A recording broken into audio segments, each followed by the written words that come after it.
The day I got the call with Lil Melvin, and again, y'all, it's MO3 to everybody. He Lil Melvin to me forever.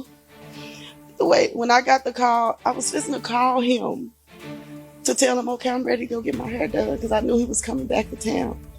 All the way there, I prayed. I'm like, he gonna be okay. He gonna be okay. He gonna be okay. They finally come tell me he didn't make it. This is an arrest, years in the making.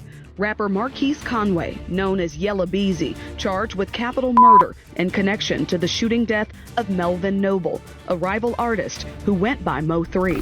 MO3's mom is about to snitch on Yella Beezy, and it's going to change everything. After 5 years of silence, she's finally breaking her silence and revealing shocking details about the murder of her son. Yella Beezy thought he could escape the law, but now, with a capital murder charge hanging over his head, it looks like his freedom is slipping away. The streets don't forget, and it seems like the truth is about to come out. According to MO3's mom, the real reason Yella went after MO3 is tied to a messy mix of business, betrayal, and a deal gone wrong. She is finally ready to tell her story, and it is not looking good for Yella Beezy. It's been 5 long years, but it looks like we're finally getting some serious movement in the case of Dallas rapper MO3's murder. And y'all, this latest update is crazy.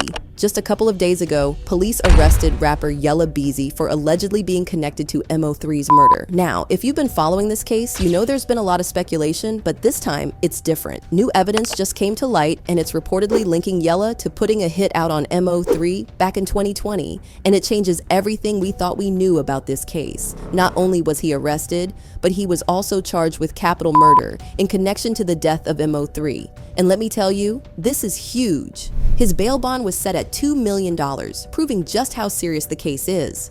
So here's what's being alleged. Authorities claim Yella didn't just have a problem with MO3, he put money on his head.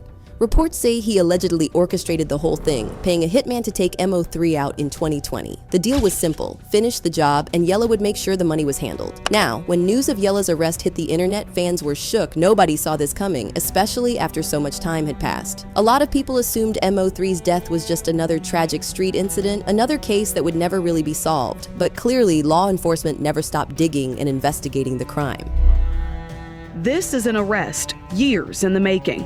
Rapper Marquise Conway, known as Yella Beezy, charged with capital murder in connection to the shooting death of Melvin Noble. Yella Beezy might be out of jail for now, but this case is far from over. After spending a week behind bars, he was granted a bond reduction hearing and was eventually released on a $750,000 bond, which is a big drop from that original $2 million. But just because he's walking free at the moment doesn't mean he's in the clear. From what we're hearing, the police aren't done uncovering details about Yella's alleged role in MO3's murder. And if he gets convicted, he could be looking at 30 years to life in prison. Yeah, this is serious. Meanwhile, MO3's mother, Mama Noble, has made it very clear that she's not letting this case go. After Yella's arrest, she took to Facebook with a simple but powerful message: "Justice for my baby!" She's been fighting for answers since day one, and she's standing firm. She wants real justice, and she wants her son to finally rest in peace. So how did this happen? And why did Yella put a hit on someone he was friends with? Well, this is where things get super shady. MO3 and Yella Beezy weren't always enemies. In fact, they used to be close friends back when they were both up and coming in the Dallas rap scene. But as they started blowing up, the competition got real. They were fighting for the same audience, the same resources, and before long, that friendly rivalry turned hostile. And then, in 2020, things took a deadly turn. What started as rap beef ended in tragedy. It all went down on November 11th, 2020, a day that shook the hip-hop world. MO3 was driving on I-35 in Dallas when his worst nightmare unfolded. In the middle of broad daylight, on a busy highway, a car swerved in front of him. Before he could react, a masked gunman jumped out and opened fire on his car. MO3 tried to escape, and he got out and tried to make a run for it, but the shooter chased him down and shot him multiple times in the back. The gunman even hit another innocent driver before running back to his car and speeding off. It was a cold-blooded execution, and just like that, one of Dallas's most promising rappers was gone. For years, people speculated about who was behind it. Was it just street drama, or was something bigger at play? And now, with Yella Beezy's arrest, it looks like we might finally have some answers.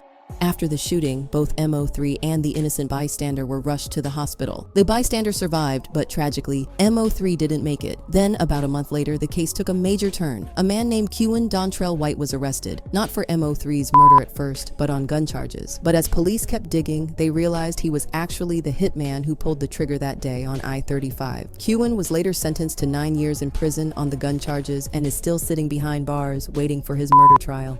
But he wasn't the only one involved. Another man, Devin Maurice Brown Jr., was also arrested for playing a role in the setup.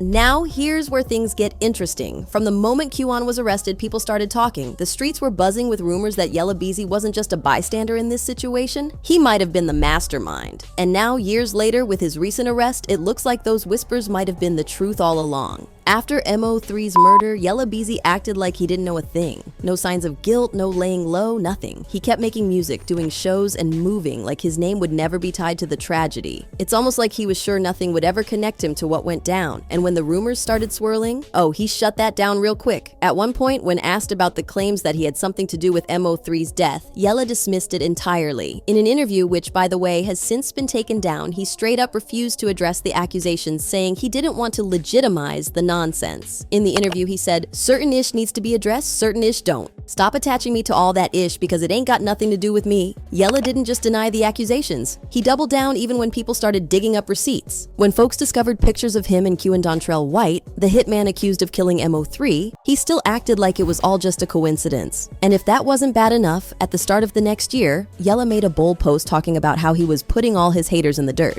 Now, I don't know about y'all, but that sounds real suspicious given what had just happened to MO3. Hey man, new year, new blessings.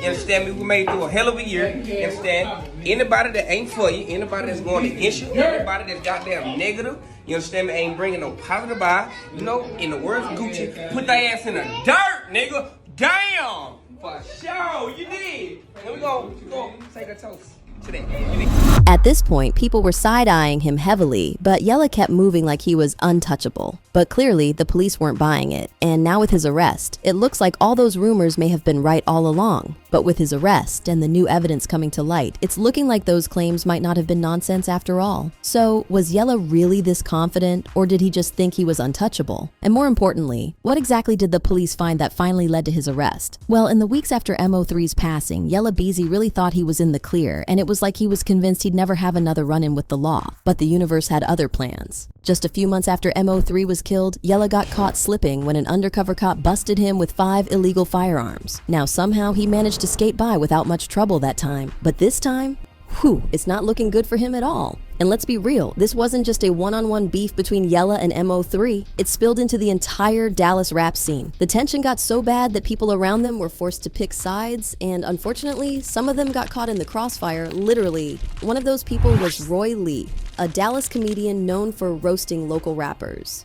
Roy Lee wasn't afraid to speak on the drama because he talked about the Yella and MO3 beef openly and even claimed it wasn't just between them. According to him, the entire Dallas rap scene was against MO3. And based on how things have played out, it's looking like he wasn't lying. So, was Roy Lee just exposing the truth, or did he put himself in danger by speaking on the wrong thing? And how did his story tie into this already deadly beef? Roy Lee's jokes didn't land the way he thought they would. Sure, he made fun of the Dallas rap scene, especially Yella, and tried to pass it off as just comedy. But not everyone was laughing, and one of those people was Yella Beezy. Roy Lee, who was close friends with MO3, didn't hesitate to throw shots at Yella whenever he could. He even dissed Yella in an interview, calling out his claims about being from Oakland, California, saying that was straight up false. That did not sit well with Yella, and things got heated pretty quickly. The two men got into a physical altercation at a club, and after it went down, Roy Lee took to social media, calling out Yella and his crew for jumping him. He also made it clear that all he wanted was a one-on-one with Yella, but the situation took an even darker turn when Roy Lee was shot in the leg in September 2018. At first, it seemed like he was going to pull through, but tragically, he passed away because of undiscovered blood clots that developed in his injury.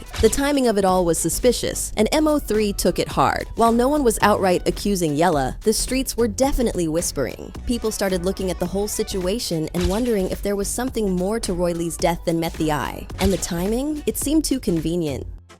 Then just when things couldn't get any crazier, Yella almost lost his own life shortly after Roy Lee's passing. Was the violence tied to the beef between Yella and MO3's camp? The streets sure seemed to think so. Things took a deadly turn when Yella was driving one day, and out of nowhere a car pulled up beside him and opened fire, shooting at him more than 12 times. Miraculously, he survived, but not without being severely injured. The streets immediately started talking, and it was clear that this attack had to be direct retaliation for Roy Lee's death. But this didn't end the beef between Yella and MO3. The tension just kept rising. Fast forward a bit, and both Yella and MO3 were scheduled to perform at the Unruly Citizens Festival. But when MO3 showed up, things went left real quick.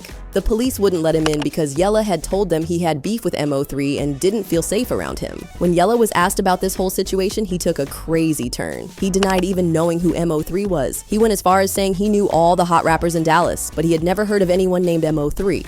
This was the same guy who had been dissing MO3 left and right. Suddenly, he was acting like the whole thing was a figment of everyone's imagination. People weren't buying it, but the drama didn't stop there. The streets were still talking, and everything seemed to be building towards something bigger. Well, after we did the interview with you, I interviewed Mo3. Who? Mo3. I don't know who that is. Okay. Well, I asked about the shooting, and he said there's no beef, but he said you just gotta stay out the way, it's real out here. As expected, this only escalated their beef further. When MO3 was asked to address the shooting, he said he had no beef with anybody and that Yella getting shot was just real life stuff. Niggas get hit up every day. It's the world. Somebody right now, we topping right now. Somebody right now probably getting shot up right now. Like, shit, you gotta stay out the way, man.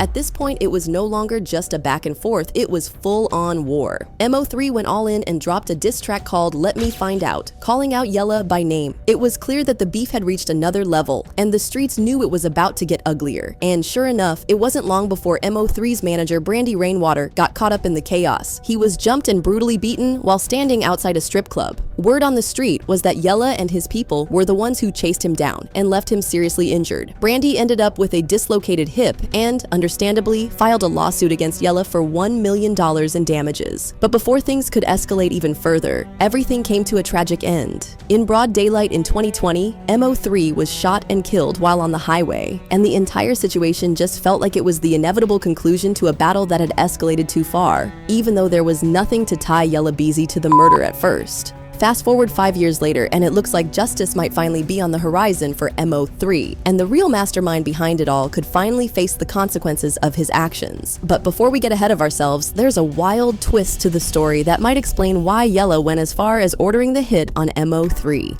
According to Mama Noble, MO3's mom, Yella allegedly wanted to collaborate with MO3 on a business deal. But when MO3 refused to do business with him, that apparently set Yella off in a big way. Now, Mama Noble claims that Yella's ego couldn't take the rejection, and that's when he decided to take matters into his own hands and order a hit on MO3. So could the reason behind MO3's murder really be a mix of personal vendettas and business betrayal? Looks like we'll be finding out soon enough. MO3 is gone, but it looks like his attacker could be paying for his crimes for the rest of his life. If the allegations are true and this whole thing started because of a business deal, it makes everything even more premeditated and downright cold. But here's the big question. Do you think Yella will somehow weasel his way out of this one? Or is this finally the moment he faces real consequences? I want to hear what you all think in the comments. And before you go, don't forget to hit that next video to catch up on all the drama with your faves.